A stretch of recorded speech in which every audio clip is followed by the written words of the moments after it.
Uh-oh. Okay, Bill, tell them what we're doing here.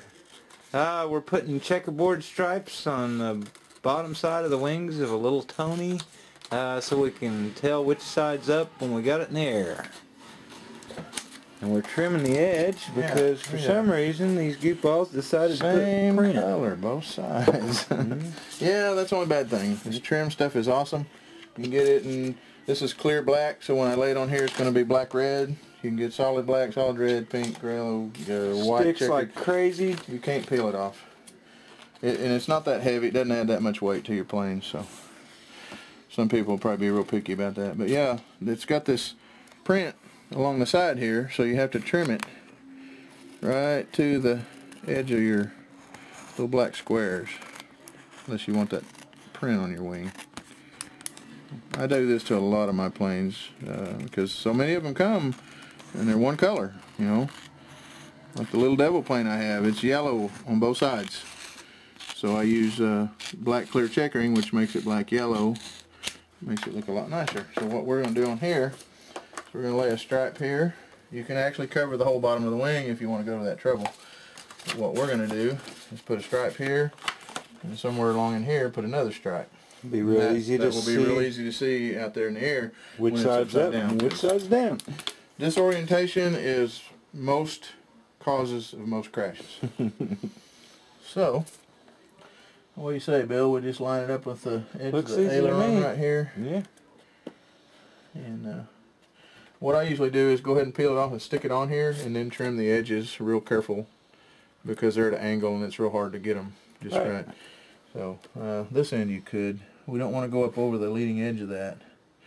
So let's stop at this one right here and move it up just a hair. Well, actually, why don't I just do this? Start that end of it there, huh? Okay. There you go. Alright, we're going to stop it about right here. We don't want anything wrapped around that curve that can pressure work it loose and get air under it. So if you leave it back here where it's more level, it works good. You on? I'm on. It's real important when you are going to put any kind of graphics, stickers on your plane.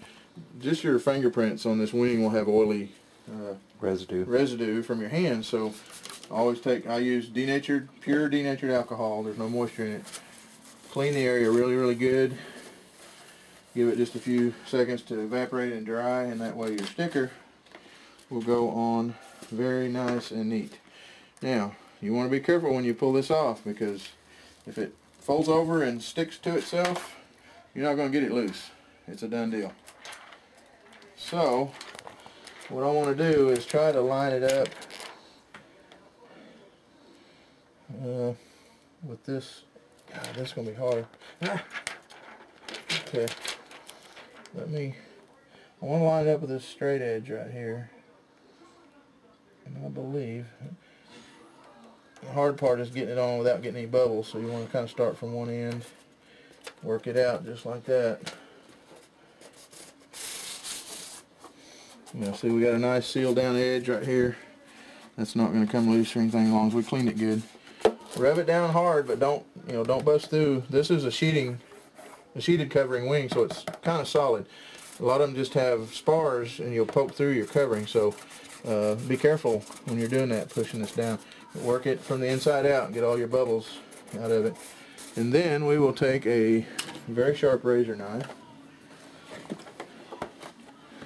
I don't know if you can get in here to see this, but start it right there and just slide that right along the trailing edge of that wing. Follow the contour and look at that. Now we got a nice checkered stripe that you can see real well, and we put another one right here, and then you want to go all the way across the aileron, or just right here? You can go all the way across if you want to. Yeah, I don't know. Okay. Alright, we'll cut another piece.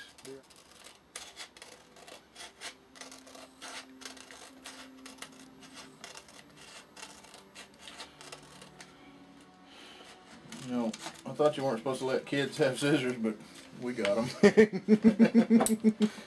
We're just big kids with our toys. Alright. The only difference between men and boys is the size of their toys. That's right. The price of their toys. Yeah. Okay, about right there. Let's go for it, man. Good to me. See if we can get lucky on this one and do it without all the wrinkles. No kidding.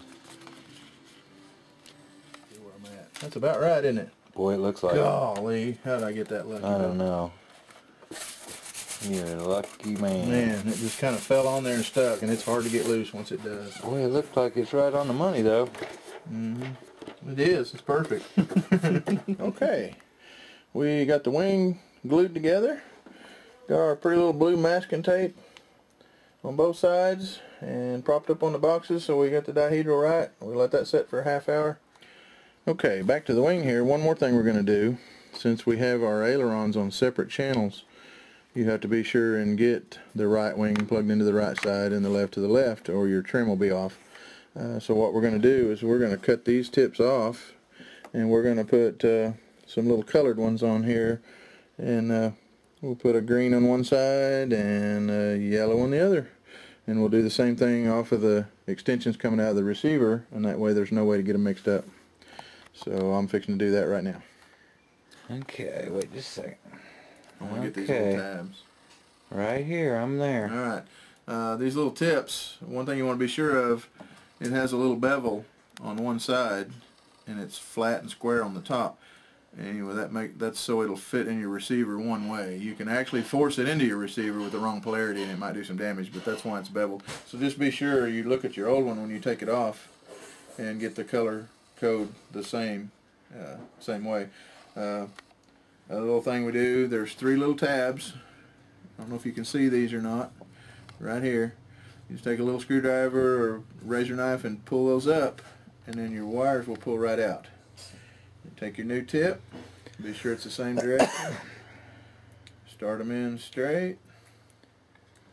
Red always goes to the middle, that's one thing you remember. Kind of hard to get started. There we go.